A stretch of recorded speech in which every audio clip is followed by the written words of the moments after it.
눈 가리고 아웅. 서정진 은퇴 후 셀트리온 주주들 뿔랑가닥. 코로나19 치료제 백신 호언 장담 무색. 소유 경영 분리 약속 빗발해. 2세 승계 논총. 기사 내용을 보니까요, 주주 결속력이 예전만 못하다. 그래서 우리 실제로 주주 대표단께서 송도를 방문해서 회사 관계자와 얘기를 하고 그 부분에 대해 논의를 하셨죠. 이제 그 부분에 대해서 답변을 우리가 추가적으로 기다리고 있고, 그 부분에 대한 언급이 좀 나왔고요. 임상 이상 발표 이후에 주가가 떨어졌는데 우리가 피값 논란 그런 부분에 대해서 많이 시달렸잖아요. 이제 임상이 3상이 끝났고 피값에 대해서도 실제 우리 주주분께서 정리를 좀 해주셨던 부분이 있죠. 그리고 백신의 등장으로 치료제에 대한 기대가 꺾이며 레키노라주의 실전 개선 효과를 두고 시장이 회의적인 반응을 보였다. 뭐 온통 리포트와 우리가 다구리를 맞았잖아요. 그래서 진짜 실제로 주가가 급락을 했고 지금도 거의 뭐 쇼크 상태로 주가가 공포의 4월인 것처럼 많이 빠져 있죠. 레키노라주는 회사가 경영진이 판단했었을 때 기대표께서도 글로벌 쇼티지 상황이다. 그리고 가장 큰 공장인 1공장 10만 리터를 아무리 기존 재고를 확보했다고 하나 레키노라주를 풀로 가동하고 있습니다. 경영진이 판단했었을 때는 충분히 올해 팬데믹 2021년 팬데믹 상황으로 이제 시간을 두고 레키노라주의 유럽 8개국 그리고 기타 어디 국가들과 접촉 중이겠지만 우리가 추가적으로 간절히 기다리고 있죠. 계속 확인을 해보면 되는 부분입니다. 온라인 기자간담회에서는 돌연 백신 기술 주권을 언급하며 백신 개발 가능성을 언급했다. 서정진 명예회장은 산불을 끄려면 불을 따라가지 말고 방화벽부터 지어야 한다. 한국이 방화벽 구축에 실패하면 어쩔 수 없이 셀트리온도 백신 업계에 들어가야 하는 게 아닌가 고민 중이라고 말했다. 일각에서는 문재인 정부가 백신 수급 골든타입을 놓친 데는 서정진 명예회장의 이 같은 발언들이 한 요인이라는 지적이 나온다. 말도 안 되는 소리죠. 이상근 서강대 경영학부 교수는 서 명예회장이 시장과 투자자, 국민들을 상대로 백신 개발을 언급하는데 백신은 바이오시밀러보다 훨씬 연구력이 축적된 이후 가능한 기술로서 회사 역량을 정확히 평가할 필요가 있다. 정부 입장에서도 개발을 할 수 있다는 국내 기업이 있는 이상 움직이기가 쉽지 않았을 것이라고 말했다. 또 이 부분은 완벽하게 또 우리를 또 까고 있는 부분 같죠? 다른 바이오 기업들이 하고 있겠지만 그게 도저히 좀 시간이 딜레이 된다거나 안 된다고 할 때 우리가 항체를 하고 있는 회사는 항원을 당연히 가지고 있다. 또한 플랫폼을 할 수 있는 부분이 없기 때문에 국내 제약 바이오 업계가 언급해서 이제 판단해 봤을 때 안 된다고 하면 한다고 한 부분이죠. 근데 이제 사실 쉽지 않은 부분이죠. 중요한 건 이제 어떻게든 바이오 시밀러보다 훨씬 연구력이 축적된 이후에 가능한 기술 경영학부 교수가 말을 했다고 합니다. 네, 안타까운 부분이죠. 셀트리온이 2세 승계 작업에 속도를 내면서 일각에서는 서정진 회장이 약속했던 소유와 경영의 분리는 거짓말이었냐는 비난도 나온다. 이사회와 경영진의 역할은 다르죠. 그리고 승계에 대해서 회사에선 전혀 언급한 바 없고 소유와 경영을 분리하겠다고 명확히 밝혔죠. 사실 이게 기 대표님께서도 2030년까지 서 회장님과 얘기가 다 끝났다고 말을 하고 있잖아요. 그 부분 큰 그림에서 2030년까지 얘기가 다 끝났고 그리고 사실 이 소유와 경영은 한국에서 진행을 해봤던 부분이 없다. 한 번도 해봤던 부분이 없기 때문에 아마 시행착오를 많이 겪겠죠. 하지만 큰 그림에서 얘기는 30년까지 다 끝났습니다. 그렇게 말을 하고 있고 일단 합병에 대해서 지금 주가가 하락하고 있는데 이게 합병 때문에 주가 하락을 방치하고 있는 거 아니냐. 그리고 최근에 홀딩스에서 셀트리온 주식을 매입을 했는데 그 부분은 나중에 합병이 반대가 나왔을 때 주식 매수 청구권에 대한 부분으로서 준비하고 있는 것 아니냐. 그래서 이 부분에 대해서 저한테 의견을 좀 물어봐 주실 분이 많이 계시는 것 같아요. 그리고 주주가치 재고 부분이나 좀 합병에 대해서 이런 부분을 좀 제 생각을 하나의 또 뷰로서 말씀드리겠습니다. 먼저 주주가치 재고 이슈가 사실 이때도 되게 말이 많이 나왔었거든요. 그래서 보면 이때 저가가 8만원대부터 36만원대까지 올라갔었어요. 그쵸? 그리고 지금은 또 주가가 39만원을 찍고 많이 하락해 있죠. 26만원. 근데 이때하고 이때의 주주가치 재고에 대한 부분에 대한 이슈가 저는 명확하게 다르다고 보고 있어요. 이때는 좀 우리가 당연히 누구나 다 인식할 수 있죠. 펀더멘탈 대비 명확하게 지금 주가가 하락했던 부분이고, 이때는 시장도 좋지 않았고요. 그리고 셀트리온도 성장이 실적이 정체가 됐었어요. 자, 이 이유를 좀 보고 갈게요. 먼저 이때 보고 갈게요. 셀트리온의 막대기 그래프예요. 수출 막대기 그래프. 이거 보면 한눈에 들어오거든요. 실적이 쭉 성장하다가 이때 정체예요. 그리고 다시 한번 성장합니다. 근데 주가가 이때 36만원까지 가요. 실적 막대기 그래프보다 코스피 상장 이전으로 인해서 주가가 명백히 슈팅이 나왔어요. 오버슈팅이. 그리고 주가가 실적이 정체가 됐고, 사실 이때 핵심은 미국이 금리를 4번 인상했어요. 그래서 증시가 이때 폭락을 했습니다. 코스피만 폭락한 게 아니라 삼성전자, 대부분의 한국 증시뿐만 아니라 미국 증시, 전 세계 증시가 휘청입니다. 미국의 금리 인상 4번이 핵심이었고요. 이때 당시 셀트리온도 실적이 정체가 됐고 1공장 투자를 했었죠. 증설하느라고 5만 리터를 10만 리터로 증설을 했고, 그리고 미중 무역 전쟁, 그러면서 여러 가지 이슈가 많았습니다. 조금 이따 확인할 수 있도록 하고요. 다시 한번 실적이 폭발적인 성장을 보이게 되면서 40만원 근처까지 갔다가 최근에 30만원을 깨고 20만원대에 와 있어요. 그죠? 먼저 저의 의견을 말씀드리면, 이때 주주가치 재고를 해야 된다는 부분은 사실 시장이 폭락한 거기 때문에 저는 동의할 수 없습니다. 이때는 당연히 얘기가 충분히 나올 수 있는 부분이에요. 지금은요. 허나 이때는, 자, 다른 회사들 하나씩 볼게요. 그럼 동의하실 겁니다. 자, 먼저 삼성전자 대표적으로 보고 올까요? 삼성전자.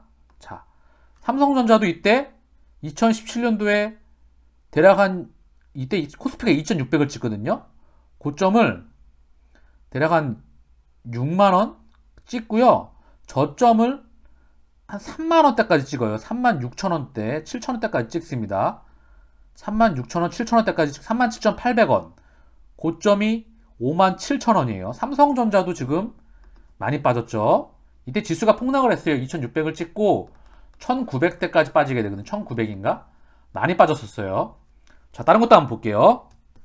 포스코는 당시 40만원 찍고요. 저점을 이때 대략 2019년도, 18년도에 저점을 한 23만원. 뭐 반토막 이상 났어요, 얘도요. 그쵸? 20만원, 20만원, 뭐 그러네요. 반토막 가까이 났죠?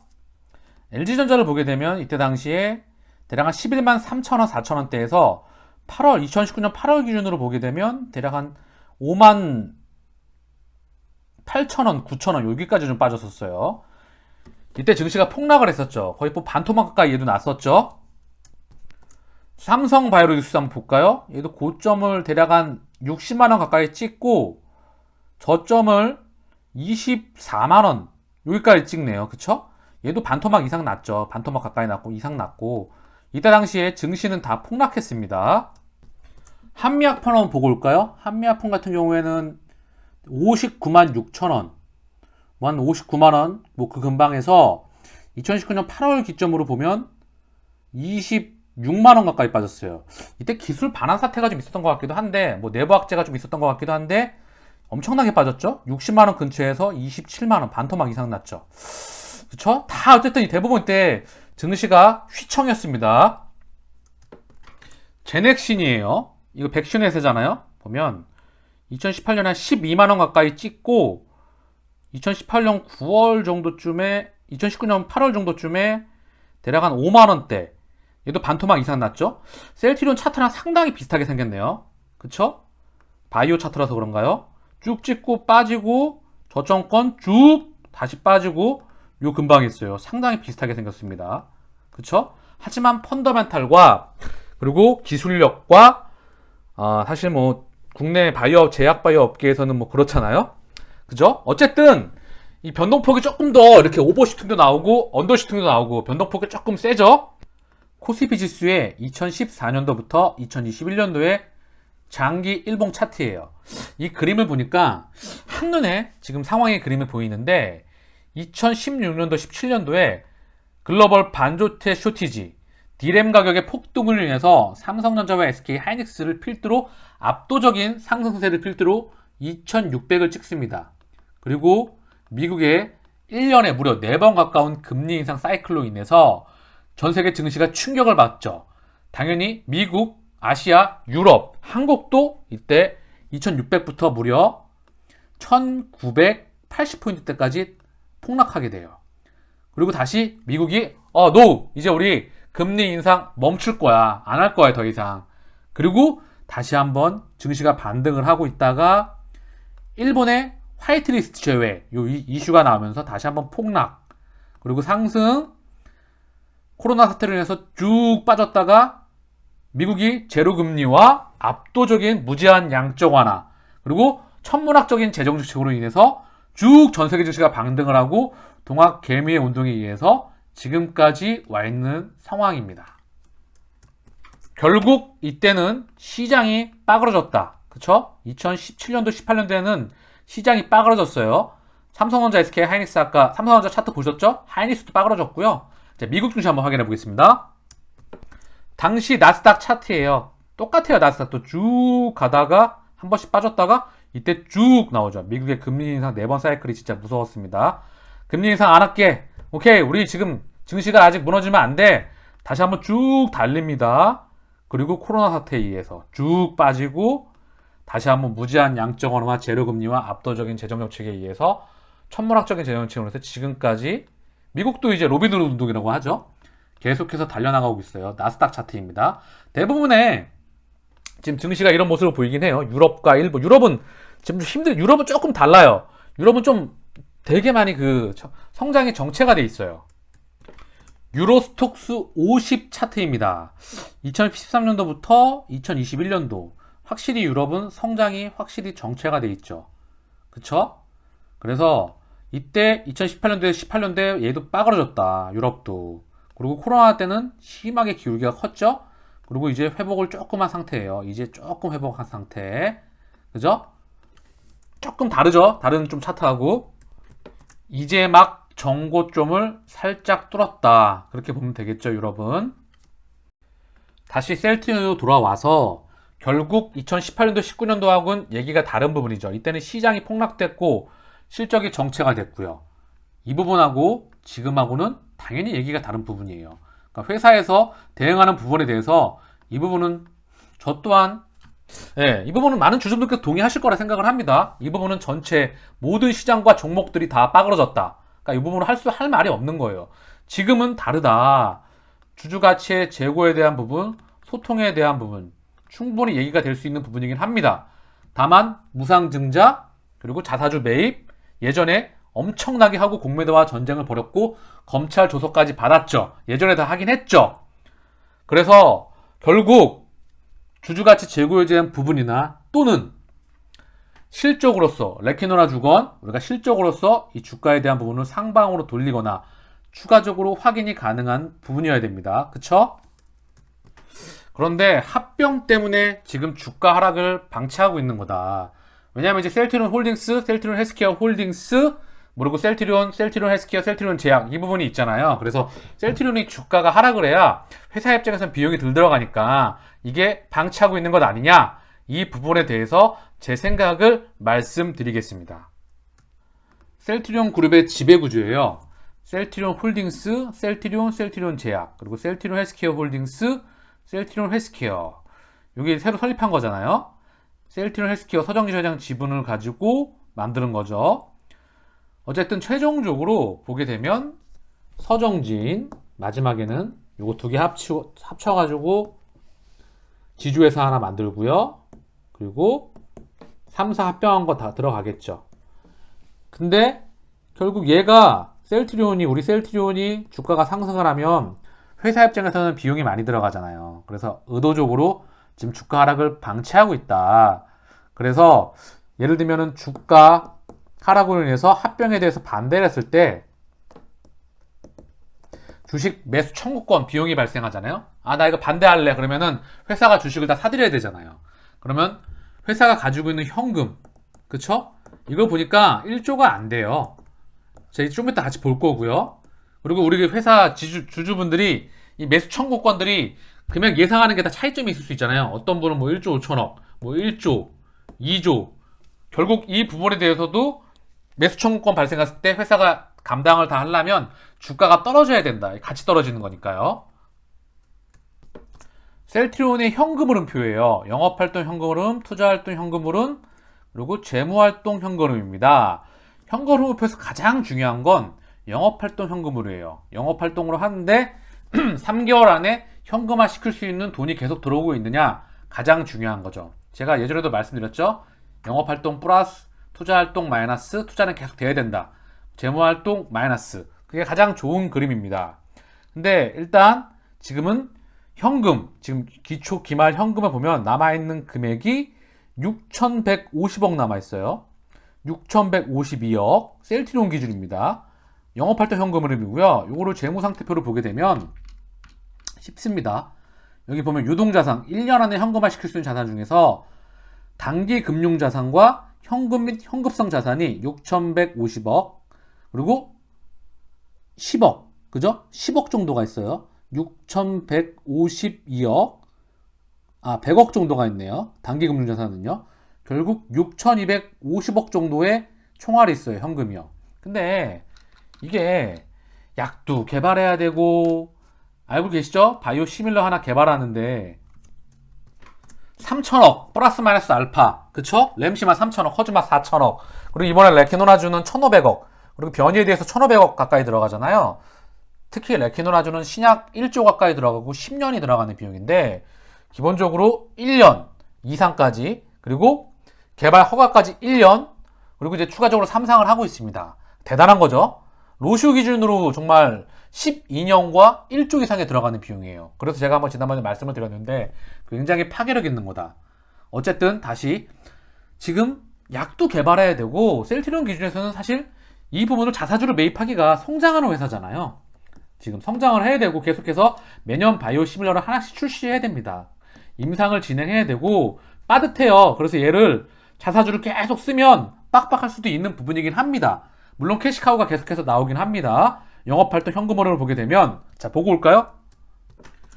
지금 3,690억, 4,474억, 3,191억 정도 들어왔어요.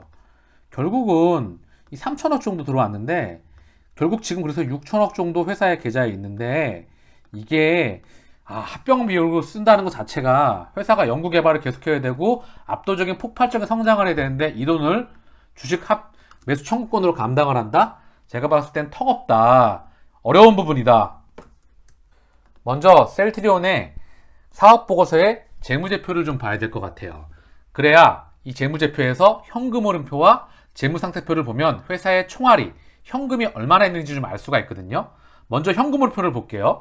현금 흐름표는요, 이게 3개월 안에 현금화 시킬 수 있는 그런 부분들을 추적해 나가는 거예요. 근데 여기에는 영업활동 현금 흐름표, 투자활동 현금 흐름, 그리고 재무활동 현금 흐름이 있어요. 쉽습니다. 영업활동 현금 흐름은 제일 중요한 거예요. 손익계산서에 매출액, 영업이익, 순이익이 있거든요. 이 순이익이 영업활동으로 얼마나 찍히느냐, 그게 되게 중요한 건데 3개월 안에 현금화 시킬 수 있는 게 제일 중요하겠죠? 근데 이게 외상으로 많이 찍었어, 순이익을. 실제로는 순이익이 나오고 매출액도 나왔는데 들어온 현금이 없어. 그러면 문제가 커요. 실제로 분식 및 이런 걸로 인해서 정말 뻥튀기 튀겼던 게 많이 있습니다. 그래서 재무제표를 볼 때에는 손익계산서, 그리고 재무상태표, 현금흐름표, 이 세 가지를 같이 봐야 됩니다. 그래서 영업활동 현금흐름표, 투자활동은 우리 회사가 엄청난 투자를 계속 해나가고 있잖아요. R&D 비율과 R&D 투자 금액이 바이오 업군에서 압도적인 1위를 계속 해나가고 있죠.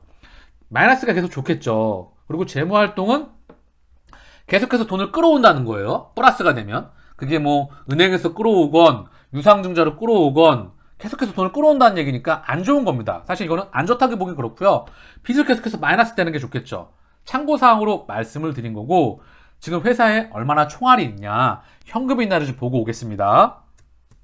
현금흐름표의 제일 마지막을 보게 되면 여기 기말 현금성 자산 있잖아요. 6,152억 정도가 있어요. 그러면 6,152억이 많냐? 저는 절대 많다고 보지 않아요. 왜? 램시마가 하나 개발하는데 3,000억, 그쵸? 그리고 허즈마 4,000억, 바이오 시밀러 하나 개발하는데 몇천억씩 들어가잖아요. 이번에 레키노라주가 1,500억 프로젝트였죠? 변이까지 3,000억 프로젝트라고 말을 하고 있잖아요. 정말 비용 싸게 들어가는 거죠. 신약을 개발하는데 신약 개발하는데 비용이 기본적으로 조 단위 이상이 들어가고요.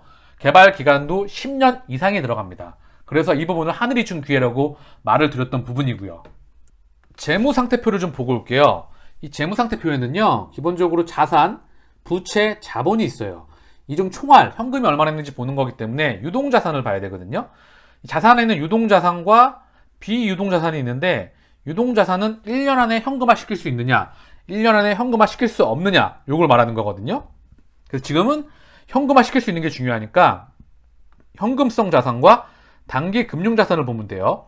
이 매출 채권은 사실 현금화 시키기 빡빡한 부분도 있고, 이 부분이 있어서 6,152억이에요. 그리고 뭐 여기 재고자산 이런 거 빼고, 매출 채권 이런 거 빼고 6,152억, 그리고 단기 금융자산 지금 100억 정도가 있어요. 6,200억, 6,150억 요 정도 있는 겁니다. 그래서 결국 회사가 총알이 지금 6천억 정도 있다, 이렇게 보면 될 것 같아요. 셀트리온 기준으로요. 헬스케어가 보면 기말 현금에 1,800억에서 2천억 가까이 있어요. 많지 않죠, 그쵸? 지금 얘네가 이제 셀트리온에다 그 물건을 사오잖아요, 그쵸? 그러니까 결국 얘네도 총알을 좀 쥐고 있어야 돼요, 그쵸? 결국 셀트리온과 셀트리온 헬스케어를 합쳐서 8천억 정도 있다. 정말 많지 않은 부분이죠. 크진 않아요. 계속해서 개발을 해나가야 되니까. 얘네도 장사를 해야 되니까 자금이 많이 필요하다. 셀트리온 제약의 기말의 현금 및 현금성 자산이에요. 257억. 그쵸? 많지 않아요. 셀트리온 홀딩스의 재무제표예요. 연결 재무제표. 제가 다트를 가서 상장 회사가 아니니까 찾아봤는데, 자, 볼게요. 얘네 현금성 자산이 얼마가 있냐면 기말 기준으로 볼게요. 67억 9천만 원밖에 없어요. 셀트리온 홀딩스가. 그죠? 별로 없죠? 자, 그럼 정리해 볼까요? 셀트리온 6천억, 헬스케어 2천억, 뭐 아까 제약 200억에서 300억대, 지금 얘는 67억. 9천억이 안 되죠. 그죠? 합쳐봐야. 그렇습니다. 그쵸? 그리고 추가적으로 이번에 홀딩스에서 셀트리온 매입했잖아요. 주식 70억 이상을 매입했습니다. 80억 가까이 매입한 걸로 알고 있어요. 자, 보고 올게요. 잠깐. 4월 22일 날 13,000주, 23일 날 5,300주, 4월 26일 날 9,242주, 그리고 3,100주를 매입했어요.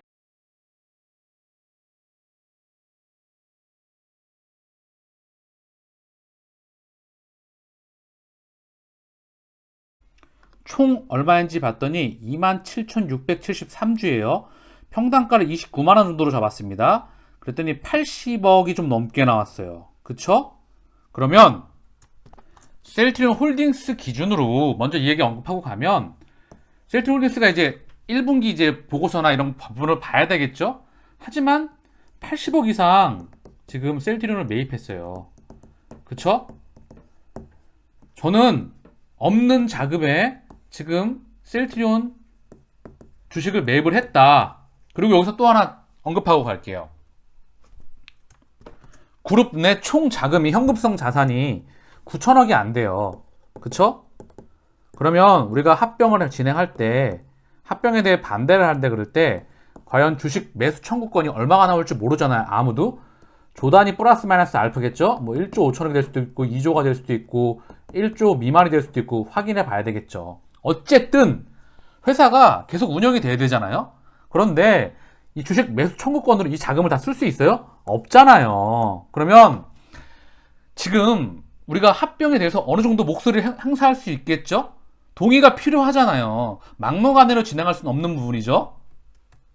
물론 회사가 추가적으로 어떻게 대응하는지는 봐야 되겠지만, 저는 늘 말씀드리죠. 회사를 신뢰하고 있고 아직도 믿고 있고, 제가 그 이유에 대해서 계속 말씀을 드리고 있죠.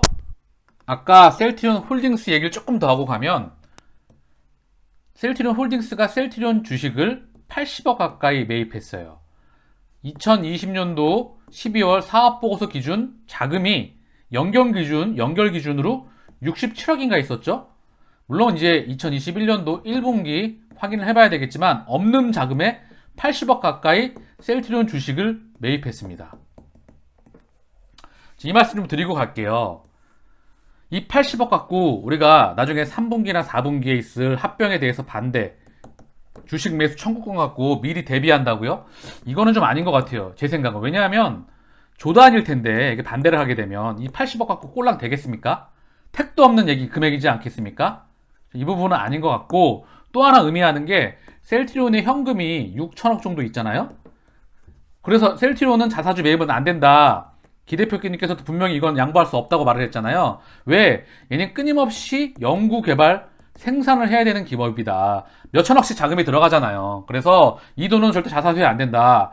회사가 성장하는 회사잖아요. 그죠? 그래서 아직도 막대하게 자금이 들어가요. 엄청난 자금이 투자됩니다. R&D 투자금에.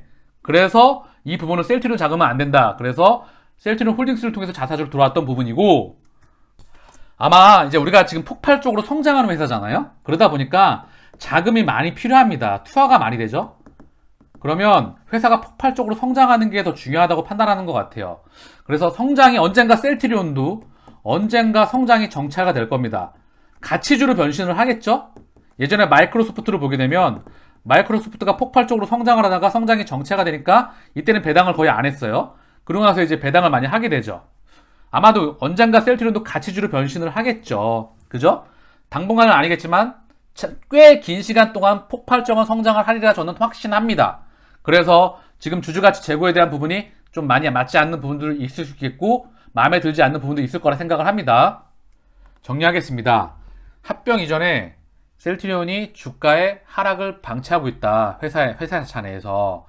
그러려고 한다면 두 가지를 체크해 봐야 되겠죠. 첫 번째, 실적이라 함은 올해 레키노라주, 램시마 SC, 유플라이마, 그리고 기존 램시마, 허즈마, 트룩시마, 이 부분을 컨트롤할 수 있어야 돼요. 사실 쉽지 않은 부분이죠. 그리고 이걸 컨트롤한다 그러면 참 슬픈 이야기죠. 안타까운 이야기죠. 저는 절대 그렇게 보고 있지는 않습니다. 물론 제가 100%는 아니고 제 말이 틀릴 수 있겠죠. 하지만 저는 아직까지 회사를 신뢰하고 있고 이 부분에 대해서 9월 이전에 실적이 나올 거라 보고 있습니다. 그리고 두 번째 주주가치 재고를 봤을 때 주주 대표님께서 방문을 했죠. 그래서 이 부분도 추가적으로 좀 확인을 하면 되겠죠. 어제 스톡 옵션 행사를 했어요. 임원들이.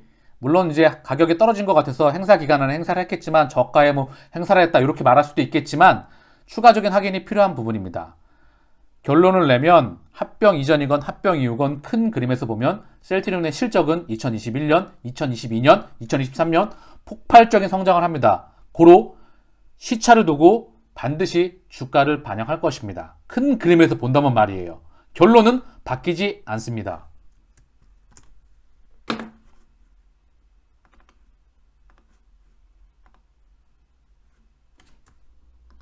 누구에게나 지키고 싶은 것이 있습니다. 저한테도 지키고 싶은 것이 있습니다. 바로 셀트리온이라는 회사, 그리고 서정진 회장님, 제가 존경하는 기업인입니다. 우리 주주분들께서도 셀트리온이라는 회사를 아직도 애증을 가지고 지켜보시라는 것을 잘 알고 있습니다. 최근에 저한테 한 가지 더 지키고 싶은 것이 생겼습니다. 바로 우리 주주분들, 청취자분들입니다. 어제 너무 진심으로 감사드립니다. 제가 컨디션이 좀 안 좋아서 일찍 쉬었는데 많은 걱정과 그런 격려와 그런 부분으로 인해서 정말 진심으로 감사드립니다. 부족하지만 올바른 정보와 팩트에 근거해서 많은 주주분들께서 올바른 판단을 내릴 수 있도록 최선을 다하겠습니다. 가끔 제가 부족하거나 흠이 있거나 틀리거나 한다면 너그러운 마음으로 이해해 주십시오. 저는 많은 주주분들께서 목적지까지 도달하는데 최선을 다하고 싶습니다. 오늘 마지막으로 주식 농부 박영옥이라는 그런 분이 계시거든요. 슈퍼개미기도 하고 이분이 책을 많이 쓰셨어요. 근데 이제 제가 투자자의 길, 투자 이런 부분을 항상 말씀드리고 있잖아요. 주가는 실적과 동행한다. 시차를 두고 반드시 반영한다는 그런 부분이 있고 제가 생각하는 투자의 길인 것 같아서 같이 한번 셀트리온한테도 많은 도움이 되지 않을까 싶어서 같이 한번 보겠습니다. 주식 농부처럼 투자하라 이란 책 제목이고요. 예전에 사실 최근에 나왔던 책은 그나마 돈 일하게 하라는 책이 있었어요. 근데 제 책방 서재에 보니까 그 책은 누구한테 선물로 주고 제 방에 없더라고요. 그래서 이거는 예전에 썼던 책인데 같이 한번 보면 좋을 것 같아서 주식 농부 박용호, 그의 오늘을 만든 건 베팅과 투기가 아닌 영속적 기업과의 끊임없는 동행과 소통이다 라고 하는 그런 책인데요. 이 부분에서 좀 내용에 같이 공유하고 싶은 부분이 있어서 같이 한번 보겠습니다. 투자연구소와 증권사에서 오랫동안 일을 했음에도 불구하고 그때까지 나는 주식의 원리를 잘못 이해하고 있었다. 과도한 레버리지는 금물이다. 주식은 좋은 기업에 장기 투자를 해야 한다. 이렇게 당연한 상식의 힘을 그때는 깨닫지 못하고 있었다. 그저 듣기 좋은 말일 뿐 현실과는 동떨어진 격언이라 여겼다. 지독한 실패를 경험하고 나서야 주식 투자의 본질을 깨달았다. 비로소 초보 주식 농부가 된 것이다. 비유를 하자면 이전까지는 사냥하듯이 주식 투자를 했다. 백수의 왕이라는 사자의 사냥 성공률도 20에서 30%에 불과하다. 사자는 그렇게만 해도 그럭저럭 생명을 유지할 수 있다. 하지만 주식 투자에서는 다르다.